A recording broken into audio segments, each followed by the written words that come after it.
The year is 2005, Germany, Nürburgring. Kimi Räikkönen is leading the European Grand Prix with only 1 lap to go. After 2 back-to-back victories in Spain and in Monaco, Kimi managed to bring the gap in the championship between himself and Fernando Alonso down to just 22 points. If he wins this race, he'll be leading the 2005 Formula 1 championship. But there's a problem, because earlier in the race, while lapping the Sauber of Jacques Villeneuve, he suffered a lockup, giving him a nasty flat spot. A flat spot that he would have to manage for most of the race until it eventually got so bad that the vibrations it caused literally shook the suspension to pieces, taking him out in dramatic fashion with just 1 lap to go when he was about to take his 3rd win in a row. So why didn't he pit? He had the pace to pit. At the very least, he could have scored a podium. Instead, now they end up with no points at all, and it's Alonso who ends up taking the championship in 2005. But with vibrations so bad, why wouldn't they just play it safe and throw on some new tires? Well, they couldn't. It was against the rules to pit for new tires in 2005. Why? There's been a lot of questionable rules over the sport's history, but most of them have been implemented in the name of good racing and good sport, or in the case of 2005's no tire change rule, to stop a team that's deemed too dominant from hurting the sport's image and appeal. This rule, that was only enforced for 1 season, was simply that teams would have to do qualifying and the race on 1 set of tires. That's it. You couldn't pit for new tires unless you had a puncture or unless it started raining. And even if you did get a puncture, you would only be allowed to change that 1 tire that got the puncture. You couldn't change all 4, you could only change that 1. You see how stupid this is? The FIA implemented this rule for 1 reason and 1 reason only: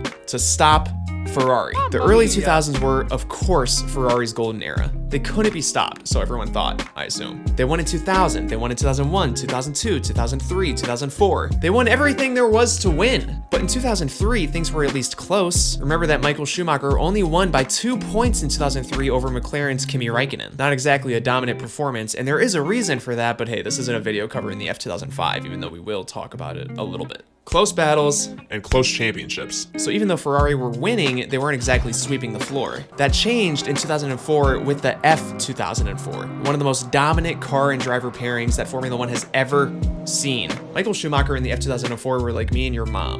Inseparable.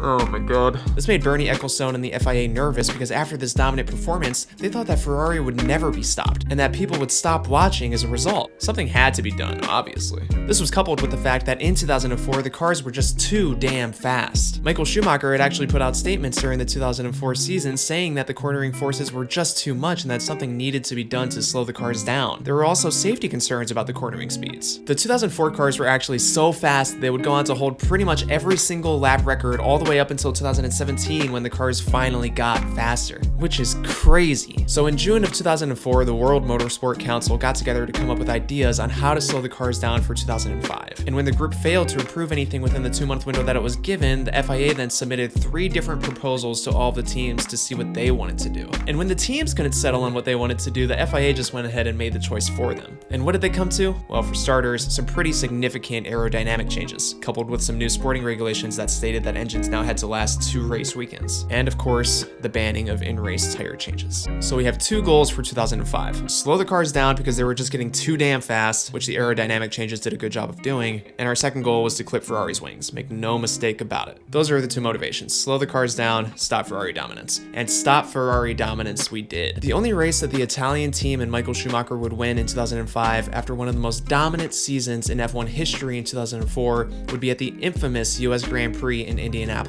You know, the one where only 6 cars lined up on the grid? That's the only victory they would take in the entire season. So they basically didn't win anything. How is that possible? How did one simple tire change rule, well, it's not exactly a simple rule, but how did that one rule change knock Ferrari off of their pedestal? Their very tall, monumental pedestal. How did banning tire changes shake up the grid so much? Shouldn't it have affected everyone equally? Well, at the time, there were 2 tire suppliers in Formula 1. You had Michelin and you had Bridgestone. Ferrari were on the Bridgestones, and most everyone else were all on Michelins. At least all the other top teams were on Michelins. And the reason most of the other big teams were on Michelins instead of the Bridgestones was because Bridgestone and Ferrari were a match made in heaven. It's said that Bridgestone had a team of over 100 people working directly with Michael Schumacher and Ferrari to make sure that their tires matched their car perfectly to a T. That's a T.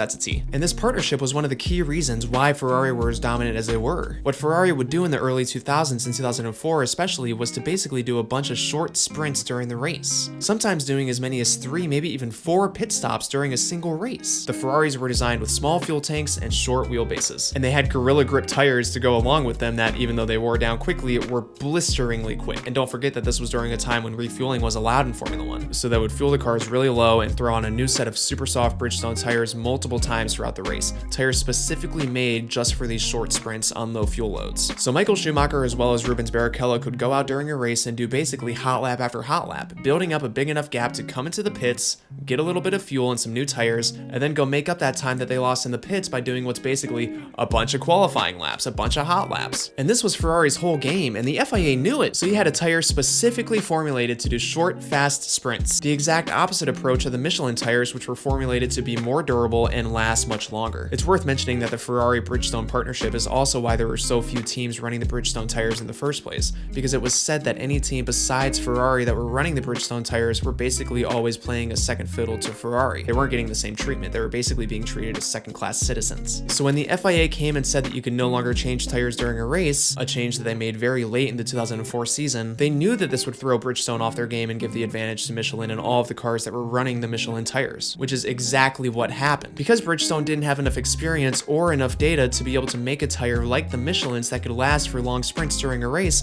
while remaining as competitive as they always have been. And they didn't have enough time to be able to develop a tire like that either, at least not one that could compete with the Michelins. And part of the reason they couldn't develop one in time is because, like we just discussed, all the other competitive teams left to go to Michelins, so they didn't have enough data to work with. All of the tire performance data that Bridgestone was getting for their development was only coming from one team, really. So when 2005 rolled around, Michelin obviously had the upper hand and was able to use their data and experience with harder compound tires to keep the Bridgestone runners at bay for most of the season. This would of course allow Renault and Fernando Alonso to end up taking the title in 2005, and it's worth mentioning that even though you couldn't pit for new tires in 2005, you could still pit to refuel, but going in for a pit stop and then leaving with old tires just seems strange. Now obviously this change wasn't one that would stick around, as in-race tire changes would again be allowed just the next year in 2006, and Bridgestone would also show up to the grid that year with a tire that was much more like the Michelins. But it's not like it mattered anyways. This change stands out specifically as one of the stupidest, most irresponsible decisions and rule implementations that Formula 1 has ever made. It was dangerous and it was unnecessary, especially with such monumental changes coming for 2006 with the implementation of the V8 power plants. But it sure does make for an interesting story.